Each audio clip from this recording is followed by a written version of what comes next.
졸업한 학생이 서울에 올라와서 그 찜질방에서 잠을 자고 만나는 그런 사이였었어요. 그래가지고 어디서 머무느냐고 참 공동창업자랑 찜질방에서 자고 왔다고 몇 밤 며칠을 그러면서 물을 가지고 뭘 해보겠다라고 했던 그 젊은 정말 청년이 지금은 이 사업을 하고 있다라는 그 히스토리를 좀 보시면서 우리 더로콜 프로젝트의 정말 히스토리를 보면서도 와, 참깨 좋은 거 먹어야 되겠다. 우리가 막 그런 결심하잖아요. 지금 녹차 어떻게 됐는지 궁금하다. 이런 것처럼 그 사업이 이렇게 사업을 하는 게 성장하는 게 어린이하고 똑같더라고요. 걸음마를 시작했다가 넘어졌다가 또 다시 섰다가 하는 과정에서 뛰어가기도 하고 또 다리 부러져서 무너지기도 하고 이게 롱롱롱롱 인생하고 되게 똑같은 게 사업인데 그런 또 사업을 이렇게 만들어가고 있는 박혜린 대표님 모시고 우선 한번 말씀 들어보겠습니다.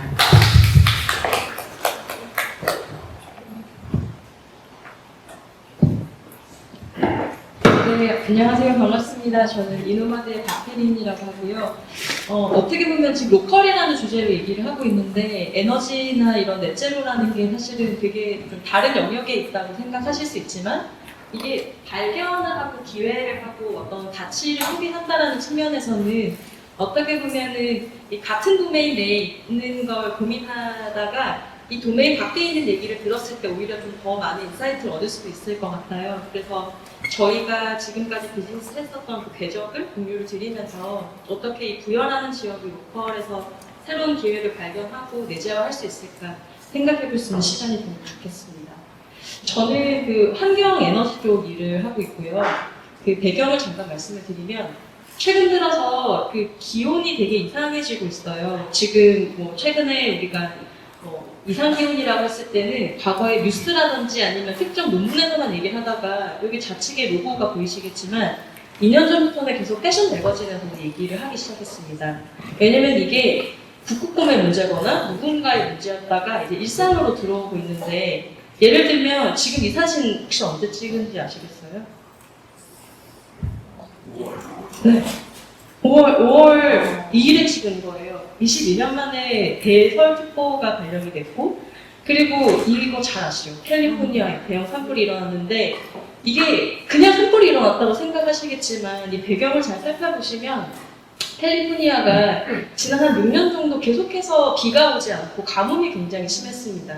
그러다 보니까 전 지역이 굉장히 마른 장작처럼 건조해져 있는 상태였기 때문에 작은 불씨가 이렇게 갑자기 대형 산불화가 된 거고 앞으로는 이런 대형 산불이 더 많이 빈번해질 거라는 얘기를 하고 있어요. 놀랍게도 여기가 프레스코라는 지역인데 샌프란시스코에서 조금만 더 올라가면 있는 원래는 굉장히 평화로운 호수 옆에 있는 럭셔리 콘도였었는데 여기가 지금 건조해지면서 물이 빠지고 콘도는 폐쇄를 하게 됐고요. 그리고 최근에 미국에서 그 아폴로 프로젝트를 다시 재개한다고 했는데 과거에는 미국의 어떤 과학기술이나 아니면 모험심을 불러일으키기 위해서 했다고 하면 이제는 진짜 과연 우리가 100년 뒤, 200년 뒤 지구에서 할 수 있을까라는 퀘스천 마크에 아무도 답을 할 수 없다라는 걸 알고 제2의 플래닛 B를 찾기 위해서 이렇게 가는 거예요. 그리고 우리 이희준 대표께서도 말씀하셨지만 농업에 계신 분들은 이 기후변화를 더 몸으로 느끼고 계신데 대표님께서도 그렇고 아마 와인 좋아하시는 분들 많으시죠. 무서운 사실은 올해가 지나면 와인 가격은 참기름보다 더 높게 올라갈 거예요. 왜냐하면 작년 4월에 프랑스 전역의 포도밭에 포도가 얼어버렸어요. 냉해가 너무 심해가지고 지금 이게 뭘 하는 거냐면 얼은 포도를 불을 때워서 녹이고 있는 거예요.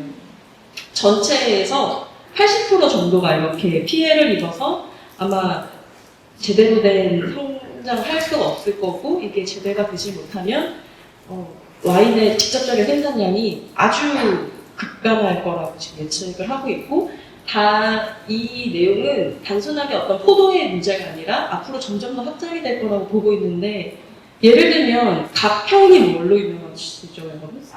잣 유명하죠.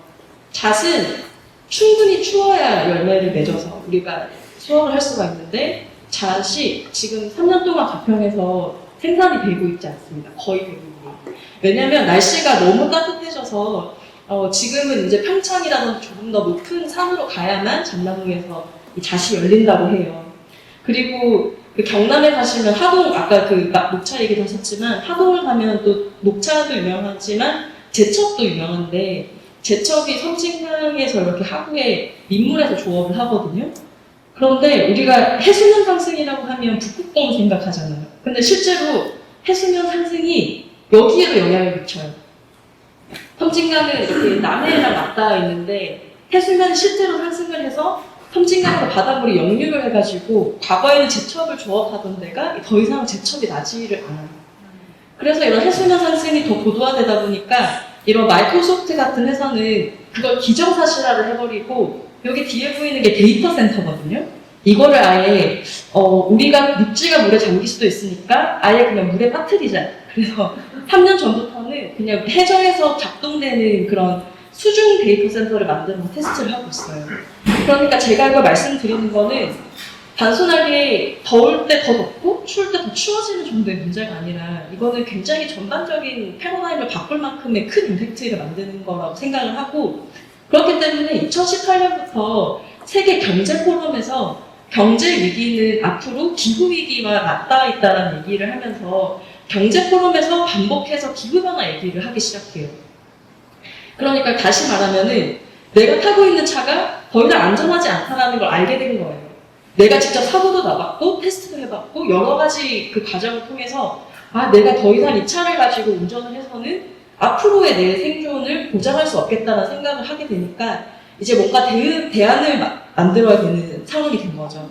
근데 이 전반적인 기후변화의 원인은 다들 잘 알고 계시겠지만 온실가스 배출이에요. 그러면 어떻게 직접적으로 온실가스 배출을 감축할 거냐가 앞으로 모든 것의 주요한 키워드가 될 텐데 그렇기 때문에 앞으로 우리가 경제활동을 하거나 국제통상의 모든 기준이 지금은 WTO 체제로 되어 있지만 앞으로는 기후변화 협약을 담당하는 UNFCCC 체제로 바뀔 거라는 얘기까지 하게 됩니다. 그래서 4월 22일에는 조 바이든 대통령이 전 세계 40개국의 정상들을 불러가지고 이렇게 온라인으로 지금 보시는 것처럼 얘기를 해요. 야, 영국 너는 언제까지 어떻게 줄일래? 한국은 뭐 언제까지 어떻게 줄일래? 이렇게 전 세계 국가 정상들한테 그 정확한 목표와 감축 계획에 대해서 다 의견을 수렴을 합니다. 근데 여기서 이게 무서운 점이 뭐냐면 이거를 유튜브로 다 온라인 실시간 중계를 했어요. 누구도 이게 규제라고 얘기를 하지 않아요. 절대로 자발적인 감축이라고 얘기를 하지만 블레임 앤 쉐임이라고 하는 메커니즘을 작용하는 거예요. 내가 스스로 발표한 목표에 대해서 이행하지 못하면 스스로 지적을 받을 수밖에 없는 상황을 만들어서 모두가 참여를 하고 변화를 하게 만든 이 판이 만들어진 거죠. 그렇게 하면서 지금 아마 넷제로라든지 탄소 중립에 대한 기조가 점점 더 구도화되고 있는 것 같고요. 그런데 지금까지는 우리가 사실 갑자기 있었던 컨셉은 아니잖아요. 예전부터 되게 많았었는데 우리는 친환경 어쩌고저쩌고 그린은 어쩌고저쩌고 되게 많았었는데 앞으로는 그런 그린워싱을 할 수가 없습니다. 그래서 지금 모든 기조들은 이렇게 사이언스 베이스 타겟이라고 하는 이니셔티브가 작용이 돼요. 내가 2030년까지 얼마를 절감하겠어 라고 하면 너 그거 어떤 기준으로 목표를 세웠니? 단계별로 어떻게 감축을 할 거니? 모든 것들을 굉장히 과학적이고 체계적인 이행 검증을 진행하게 됩니다. 그래서 더 이상은 그냥 우리가 막연하게 내가 친환경을 하겠어 라고 하는 게 더 이상 믿기지 않는 시대가 된 거죠. 그리고 중요한 것은 우리 다음 세대들이 변화를 촉구를 하고 이 시장에서 변화의 수요가 더 빠르게 증가하고 있습니다. 하지만 이걸 기회라고 보는 것은 이런 브랜드들이 나타나면서 대안을 계속 제시를 하는 거죠. 과거와는 다르게 새로운 형태의 가치를 생산하고 소비하는 것들로 사람들이 찾게 되고 그리고 이거를 제일 잘 이용하는 브랜드 중에 하나가 맥도날드예요. 맥도날드는 이게 참 여러 가지 생각할 점이 많다고 생각하는데 작년에 맥도날드에 독일과 영국에 있는 전국 매장에 전기차 충전소를 의무화를 했습니다. 왜냐면 우리는 여전히 전기차가 보조금이 어쩌고 이렇게 충전소가 어쩌고 얘기를 하는데 이 친구들은 이미 전기차로의 전환이 기정사실이라고 보고 그럼 앞으로 우리의 모든 고객은 전기차를 타고 올 건데 전기차는 충전이 필요하죠. 그러면 우리가 스타벅스를 가는 것과 같은 이유에 맥도날드에 그런 트리거가 생기는 거예요. 어차피 밥을 먹어야 되면 차라리 충전이 가능한 맥도날드로 가자 라고 하면서 이제 흡수를 하고 있고요. 그리고 롤스로이스도 되게 재밌는 그런 그 제품을 발표를 했는데, 작년 5월에 혹시 롤스로이스가 신제품 발표하는 거 들으셨어요? 롤스로이스가 꿀을 생산합니다. 여기 보이시죠? 롤스로이스 허니라고 나와 있는데 벤틀리 브랜드 허니도 있어요. 그래서 영국을 가시면 영국 공장 지붕에 양궁을 하고 있습니다. 왜 얘네들이 정신 나간 사람들이 아니고서야 자동차를 만드는 브랜드가 이렇게 꿀을 만들까요? 왜냐면 기후변화는 결국 이런 그 농작물에도 영향을 주지만 그 온도의 변화는 여러 가지 생명종에도 영향을 주는데 가장 취약한 그 종이 벌이에요, 꿀벌. 그래서 이 온도에 가장 취약한 꿀벌이 점점 더 그 개체수가 줄어들고 있고, 많은 과학자들이 꿀벌이 멸망을 하는 시점을 기준으로 2년 내에 모든 생명종이 멸망한다고 할 정도로 이거는 굉장히 중요한 이슈인데, 롤스로이스가 이런 기후변화의 심각성을 이야기하기 위해서 꿀을 생산하기 시작한 거예요. 근데 재밌는 게 이 친구들이 꿀을 런칭을 하게 되면서 과거에는 롤스로이스가 돈 많은 영감님이 타는 차라고 생각했던 게 이제 영 앤 프로페셔널한 그 젊은 아시아 친구들이 롤스로이스를 사기 시작한 거예요. 이 브랜드가 지향하는 밸류를 이제 구매하기 시작하는 거죠. 그래서 저는 지금 이게 우리가 흔히 얘기하는 ESG라고 하는 게 단순하게 규제라는 측면을 벗어나서 이 기후변화가 고도화되고 있고 근본적인 변화를 통해서 이 시장이라고 하는 자체가 진화를 하고 있다고 생각해요. 그래서 지금 제가 봤을 때는 이 탄소 배출이라고 하는 이 새로운 어떤 가치 평가 체계가 도입이 되면서 패러다임이 전환이 되는 원년이 올해라고 보고 있고요. 한국에서도 2050년까지 그런 탄소 중립을 발표를 하게 됐는데, 이 말은 2050년까지 대한민국 내에서 탄소의 순 배출량이 제로가 된다는 말입니다. 그러니까 제가 이렇게 막 잔소리하는 것처럼 얘기하고 싶진 않지만, 더 이상은 우리가 이렇게 페트병을 쓴다거나 일회용 컵을 쓰는 게 지금과 같이 통용되지 않을 시기가 아주 빠르게 올 거라고 봐요. 그래서 이 모든 것들이 비용으로 만들어질 거고, 나에 대한 관계와 연결이 될 거고, 우리를 평가하는 기준이 될 거기 때문에 저는 아주 빠르게 이 시장이 바뀔 거라고 보고 있습니다. 이 전체적인 탄소 배출의 86%를 에너지가 차지하고 있어요. 이노마드는 이런 에너지 문제를 지속 가능하게 해결하기 위해서 고민을 하고 시작이 된 스타트업이고요. 보통 발전이라고 하면 재밌는 게, 지금 여기 있는 누구나 다 에너지를 쓰고 있고 전기를 쓰고 있지만 아무도 전기를 생산해본 경험이 없고 아무도 전기가 내 문제라고 생각하지 않아요. 그냥 정부의 문제, 기업의 문제, 저 한수원의 문제, 한전의 문제라고 생각하지 그게 나와 연결되어 있다고 생각하지 않는데, 저는 이 문제를 해결하기 위해서는 이걸 더 파편화하고 개인화해서 내가 쓰는 에너지가 나와 연결되어 있다는 걸 경험하고 바뀔 수 있어야 된다고 생각을 하면서 시작하게 됐습니다. 그래서 저희 제품은 이렇게 세계에서 처음으로 개인화된 형태의 수력 발전기를 만들었어요. 텀블러 정도의 사이즈고 들고 다니면서 흐르는 물이 있으면 누구나 직접 내가 필요한 전기를 만들어서 쓸 수 있는 제품입니다. 처음에 제가 이거 제품 런칭했을 때는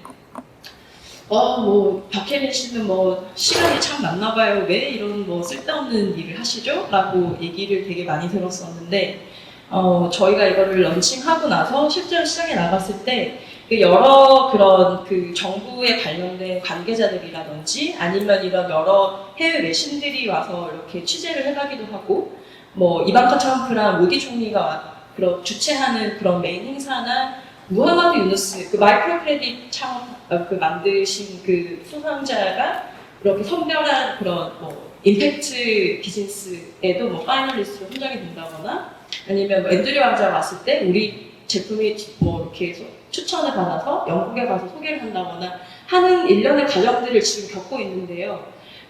왜 박혜린이 저런 걸 하지와 지금의 결과물을 놓고 봤을 때 여전히 이 관계가 이해가 안 되는 분들이 되게 많으신 것 같아요. 그래서 제가 앞으로 저희가 보고 있는 그런 가치의 방향을 좀 공유를 드리려고 합니다. 이 시작에는 잠깐 저에 대한 배경 설명이 필요한데, 저는 제가 가지고 있는 가장 좋은 중요한 자산 중에 하나가 왜라고 하는 질문을 하는 습관이라고 생각해요. 저는 예를 들어서 부여라고 하면 부여는 누가 지금 이렇게 거버넌스를 가지고 있지? 부여에는 몇 분이나 계실까? 부연은 왜 여기에 이게 있지, 저게 있지? 라는 질문을 좀 굉장히 많이 던지는 편인데, 그렇게 하다 보니까 자연스럽게 학교를 졸업하게 되면서 저는 여행을 많이 다녔어요. 궁금한 것도 너무 많고 새로운 환경에서 제가 발견하는 것들이 많기 때문에 여행을 굉장히 선호했었는데 2006년에 제가 대학교 1학년, 이제 2학년 막 들어갈 때쯤에 이제 인도로 여행을 가게 됩니다. 인도에서 처음 마주하는 그런 문화나 아니면 자연환경이나 먹는 음식이나 그런 것들이 다 너무너무 저한테 이렇게 긍정적인 영향이었었는데 하루는 제가 이렇게 산골 마을에 트레킹을 하러 갔어요. 그 트레킹을 하다가 날이 젊으니까 그 지역에 있는 그 마을 주민한테 신세를 져서 거기서 이제 하룻밤을 잔 거죠. 근데 거기는 마을 전체가 전기가 들어오지 않기 때문에 그때 제가 이렇게 생활을 하면서 전기를 우리는 당연하게 쓰고 있고 한국에서는 한 3초 정전되면 뉴스에 나와요. 근데 여기는 그냥 하루에 몇 번씩 정전이 되는 게 아무런 일도 아니고 전기가 하루에 들어오지 않는 지역도 너무너무 많아요. 그런데 제가 여기에서 하룻밤을 같이 머물면서 그 지역 주민들하고 교감을 하면서 느꼈던 게 우리는 앞으로 점점 더 연결된 사회에 살게 될 거잖아요. 그런데 이분들은 점점 그런 성장할 수 있는, 개발할 수 있는 기회에서 도태될 수밖에 없는 거죠.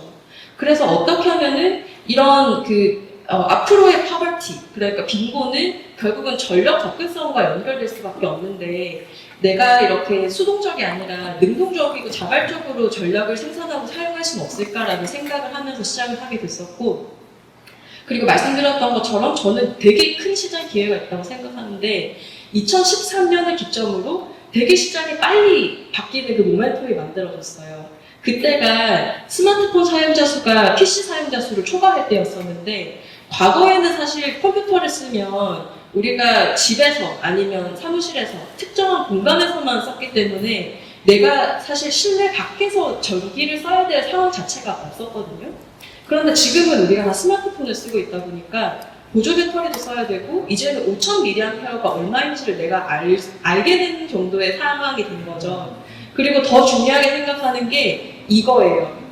여전히 전 세계 인구의 3분의 1은 전력에서 소외되어 있는데 이분들은 개발도상국에 살고 계시다 보니까 여기는 학교도 없고 은행도 없고 뭐 아무것도 없어요. 그래서 스마트폰으로 굉장히 많은 것을 대체를 하고 계셔서 우리가 흔히 말하는 디지털 트랜스포메이션이라고 하는 게 오히려 개발도상국을 중심으로 빠르게 일어나고 있는데 여전히 문제는 어떻게 이분들에게 안정적으로 전기를 공급하느냐는 거죠. 그런데 제가 봤을 때 중요한 변화는 이렇게 새롭게 생겨나는 전력 수요가 과거와는 되게 다른 양상을 보이고 있습니다.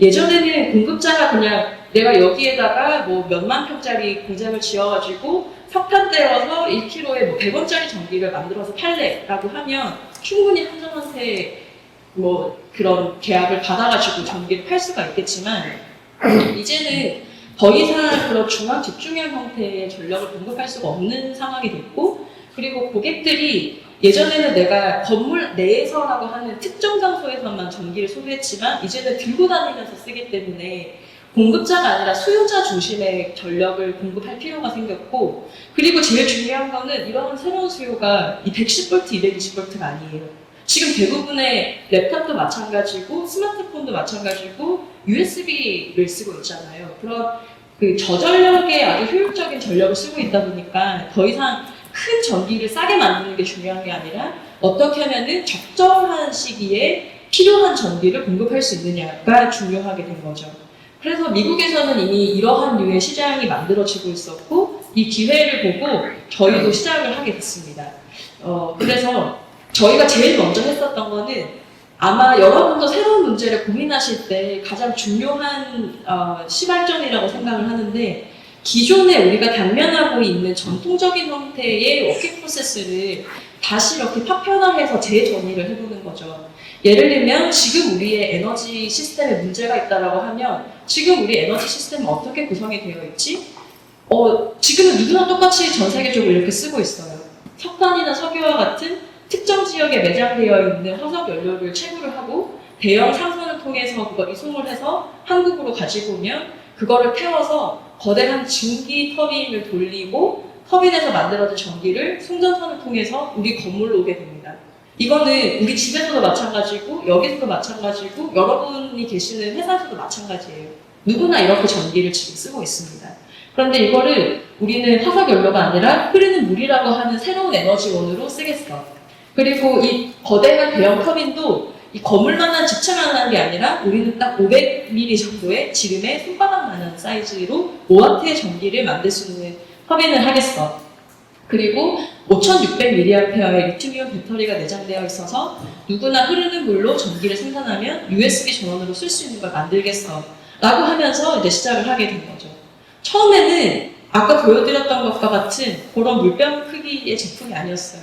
저는 원래 조류발전 플랜트를 하다가 여기로 왔는데 2014년도에 제가 휴대용 수력 발전기를 하겠습니다 라고 하면서 이제 창업을 했어요. 근데 그 창업을 하겠다고 할 때 제가 10분을 만나면 막 50분이 그거는 하면 안 될 것 같아요. 에너지고 제조고 또 여자고 뭐 등등등 그런 얘기를 들었었는데 저는 되게 여기에 강한 미션을 가지고 있었거든요. 그래서 이제 그때 한 투자자분께서 이거는 앞으로의 트렌드다. 박혜린 대표가 하는 걸 지지하겠다라고 하면서 투자 결정을 해주셨어요. 근데 당시에도 제가 휴대용 수력 발전이라고 얘기했지만 그때 제가 가지고 있었던 휴대용 수력 발전기는 이렇게 생긴 거였습니다. 그러니까 저는 플랜트를 하다 보니까 중전비가 없이 들 수 있으면 휴대용이라고 생각을 했는데 그때 이제 대표님께서 투자 결정하시고 통장에 돈 꽂아 주시고 저희 사무실에 오셔가지고 야 이게 휴대용인 줄 알았으면 내가 투자를 못했을 것 같다 얘기를 하시더라고요. 그러면서 이제 생각을 한 게 내가 머릿속에 가지고 있는 개념이 상품화가 되기 위해서는 소비자의 수요를 충분히 반영을 하고 상품성을 가질 수 있어야 되는데 세상에 전혀 없던 혁신을 도전한다라고 하는 게 과연 이거를 가지고 할 수 있을까? 과연 내가 생각하는 휴대용이라는 개념을 일반적인 대중도 이렇게 이해할 수 있을까라는 생각을 하게 됐고 그러면 차라리 많은 사람들을 만나서 의견을 수렴해보자 라고 하면서 저희가 청계천으로 갔습니다. 이게 영상이 아마 저기 되나? 그때 저 커다란 거를 잔소리 들으면 조금 더 이렇게 작게 만들어가지고 저희가 청계천으로 가지고 갔어요. 그래서 저희 코파운더가 대표님 말씀하셨던 한참 찜질방을 자면서 저희 만들었었던 데인데 이렇게 청계천에 흐르는 물을 가지고 터빈을 돌리면 이제 전력이 생산이 됩니다. 그러면 생산된 전력이 이 케이블을 따라서 전달이 되고요. 그러면 이 스테이션에서 이 전력을 변환을 해서 이런 스마트폰을 충전을 하거나 아니면 그런 조명을 켜거나 이런 미니 휴대용 스피커를 전원을 켤 수 있도록 이렇게 진행을 파일럿 테스트를 했었고 저희가 청계천 스마트 충전소라는 이름으로 이렇게 작은 발전소 2개를 운영을 해서 청계천에 흐르는 물만 가지고 스마트폰 5대를 충전할 수 있도록 했습니다. 근데 이때 제가 굉장히 중요하게 생각했던 게 과거에는 발전 사업을 한다고 하면 이거 그 전력 단가가 얼마예요? 몇 킬로와트예요? 전격 발전이 어떻게 되나요? 평가 체계가 되게 딱 정해져 있었는데 저희는 누구도 지금 전기를 쓰면서 내가 콘서트 보실 때 이게 전격 발전이 어떻지 에너지원이 어떻지라는 생각을 하지 않잖아요. 그냥 소비자가 소비할 수 있는 형태의 서비스로 제공을 해줘야 되겠다. 그래서 제일 중요하게 생각했던 게 청계천에서도 많은 분들이 사실 여기를 방문하시지만 그냥 흘러가세요. 흘러가는 곳인데 여기에 아주 작은 전기지만 스마트폰을 충전할 수 있고 저희가 밤에는 잉여 전력으로 같이 음악도 듣고 같이 조명도 켜고 이제 이러한 이벤트를 했었는데 그 작은 전기가 공급되기만 하는 것만으로도 사람들이 몰려들고 여기를 다시 찾게 되고 또 거기서 뭔가 소비를 하게 되고 시간을 체류하게 되니까 이 공간의 가치가 달라진다는 걸 확신했었고 이거는 충분히 우리가 뭔가를 개발해볼 수 있겠다고 생각을 했습니다.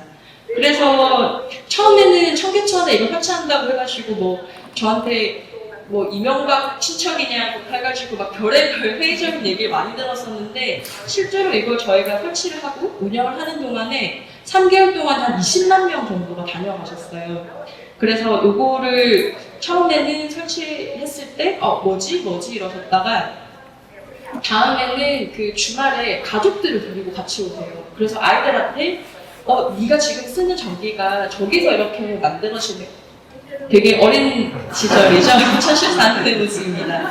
그렇게 누구도 전기가 만들어지는 과정을 직접 보고 그 전기를 써본 경험이 없는 거예요.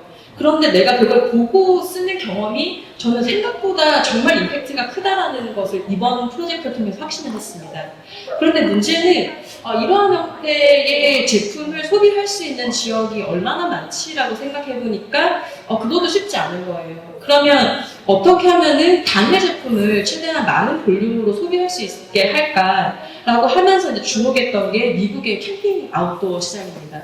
미국의 캠핑 인구만 해도 대한민국 전체 인구보다 많은 분들이 캠핑을 가시고, 한국은 보통 1박 2일 캠핑 가셔가지고 그 텐트 치고 고기 굽고 소주 먹고 자고 텐트 벗고 오시잖아요. 근데 미국에서는 보통 한 10일, 15일 정도 자연에서만 할 수 있는 되게 액티비티를 많이 즐기고 오세요. 그렇다 보니까 이건 충분히 뭔가 해볼 수 있겠다는 생각을 했고, 그때 저희 그 회사 식구들하고 같이 출발해가지고 보스턴에서부터 샌프란시스코까지 한 60개 정도 캠핑장을 다 돌면서 실제로 이게 가능한지 그 사이트 테스트해보고, 만약에 휴대용 수력 발전이라는 게 있으면 어떤 모습이었으면 좋겠냐, 어떻게 쓰고 싶냐, 어느 정도 가격이면 살 수 있겠냐, 이제 이런 것들을 다 인터뷰를 해가지고 다시 제로 베이스부터 설계를 진행했습니다. 그래서 약 한 1년 반 정도의 시간을 걸쳐가지고 저희가 개발을 했었고, 미국에서 저희가 2016년 3월에 이렇게 런칭을 했어요. 그래서 처음에 사람들에게 그런 피드백을 받았는데 생각보다 반응이 너무너무 좋은 거예요. 대부분 그때 미국에서는 저희보다 한 8년, 10년 정도 인식이 앞서 있었는데, 그때 말씀하셨던 게 나는 더 이상 지구온난화에 영향을 주는 화석 연료를 쓰고 싶지 않은데 대안이 없었다. 근데 너네가 만들어준 제품은 내가 선택해서 쓸 수 있으니까 너무 고맙다라고 이렇게 찾아오는 고객이 있을 정도로 되게 그 반응이 좋았었고요. 그래서 저희가 2017년 11월에 공식적으로 이 제품을 만들어서 런칭을 하게 됐고, 지금 이러한 형태로 제품을 판매를 하고 있습니다. 그런데 아무리 친환경 에너지를 생산한다고 하더라도 결국은 제조기 때문에 어떻게 하면은 제조 공정 자체를 좀 그런 임팩트를 최소화할 수 있을까라는 고민을 많이 했었는데, 그래서 저희가 바람이 아니라 물을 선택한 이유도 있어요. 에너지 밀도 자체가 바람과 물을 비교를 하면은 한 800배, 1000배 정도 차이가 나거든요. 예를 들면 제가 이렇게 이 물이 가득 차 있는 페트병을 이렇게 던지면 받았을 때 느끼는 힘이 있죠. 근데 빈 페트병을 던지면 어떤지 이렇게 구분하실 수가 있잖아요. 그것처럼 동일한 면적에서 생산할 수 있는 에너지 양을 보면 물이 훨씬 높기 때문에 더 작은 자원으로 높은 에너지를 생산할 수가 있는 거죠. 그래서 저희는 그 최소한의 자원을 사용하기 위해서 물이라는 에너지를 썼고, 대신에 여기 사용하는 모든 플라스틱은 저희가 재사용이 가능한 폴리프로필렌, 그러니까 호모 폴리머를 쓰고 있습니다. 그래서 혹시나 생산 과정에서 파손이 나오거나 아니면 불량이 나오면은 다시 이거를 파쇄해가지고 자원으로 계속해서 쓸 수 있는 클로즈드 된 형태의 루프를 만들었고요. 그리고 리튬이온 배터리 셀은 당시에 그 산유에서 테슬라에 납품되는 것과 똑같은 스펙의 배터리를 다 저희가 만들었어요. 왜냐하면 아무리 깨끗한 에너지를 생산한다고 해도 저장을 하거나 사용하는 데 문제가 있으면 안 되니까 이제 배터리 퀄리티를 굉장히 중요하게 생각했고, 여기에 들어가는 모든 전자회로는 납을 쓰지 않아서 생산 과정에서 발생할 수 있는 이펙트를 정말 최소화하려고 노력을 많이 했습니다. 그리고 배터리는 그 4시간 정도 발전을 하면 배터리에 저장이 돼요. 그럼 이걸 분리해가지고 그런 그 스마트폰 충전하거나 랜턴으로 이렇게 쓸 수 있게 해서 최대한 무한한 라이프 스타일을 잘 어울릴 수 있도록 저희가 만들었고요. 시간이 충분하지 않기 때문에 그냥 이렇게 느낌만 어떤 건지 이렇게 보면서 넘어가겠습니다. 이거는 저희가 되게 재밌게 진행했던 건데, 신재생 에너지를 좀 더 재밌게 쓸 수 없나? 그래서 저희가 한 강을 가지고 갔어요. 그래서 하나가 5W를 생산을 하는데, 탄천 합수부 쪽에다가 이렇게 100대를 동시에 설치해가지고 배터리를 이렇게 인테그레이션을 해서 다 같이 뚝섬에서 여기 여름밤에 바람이 이렇게 맞으면서 영화를 보는 이벤트를 진행했습니다. 그래서 여러분, 신재생 에너지라는 게 대관령 산꼭대기에 있는 그런 큰 풍력 발전기만 있는 게 아니라 한강에서도 만들 수 있고 만든 전기로 우리가 이렇게 영화를 볼 수도 있습니다. 라는 좀 뭔가 그런 관계성을 만들기 위한 행사를 했는데 반응이 되게 좋았었고 페스티벌을 해요.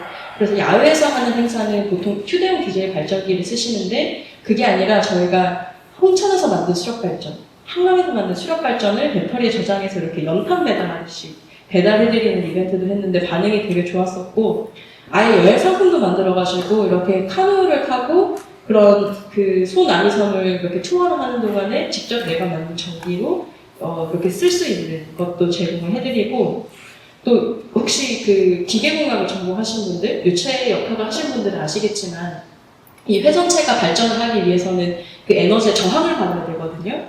그러면 발전 시작할 때에 얘가 받는 힘이 낚시할 때 물고기 잡는 손맛하고 되게 비슷해요. 그래서 저희가 청계천에서 얘를 이제 끝에 매달고 에너지, 그러니까 물속에 숨어있는 에너지를 낚시한다라고 해가지고 에너지 낚시터를 했어요. 애들이 가질 않아요. 어머니께서 막 너무 좋아하시더라고요. 시간 여기 2시간, 3시간 보내셨다고 해가지고. 그래서 이거를 운영했는데 반응이 너무 좋아서 여기 한강의 하천관리과의 담당 주무관님은 아직도 막 이것도 했으면 좋겠다고 얘기하실 정도로 너무 재밌게 했었고 그 결과로 저희는 발전업을 하는 에너지 기업인데 그 독일에서 개최된 아웃도어 트레이드쇼에서 저희가 작년에 올해의 브랜드로 선정이 되고 이런 파타고니아 매장에서도 저희 매장에 제품을 직접 판매를 하고 있습니다. 그리고 롤스로이스가 작년에 그 110주년 행사를 했었는데 지속가능성 분야 브랜드 파트너로 저희가 선정이 됐어요. 왜냐면 지속가능성이나 기후변화라고 하는 건 굉장히 거대한 분야이기 때문에 눈에 보이지가 않고 나와의 관계성이 없거든요.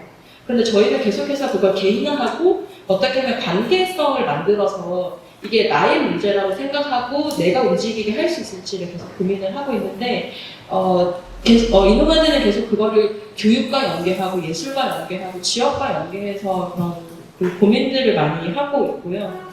마지막으로는 교육이 참 재밌는데요. 지역이에요. 저는 이 친환경이나 넷제로라고 하는 게 사실은 특정한 환경이라는 분야가 있는 게 아니거든요.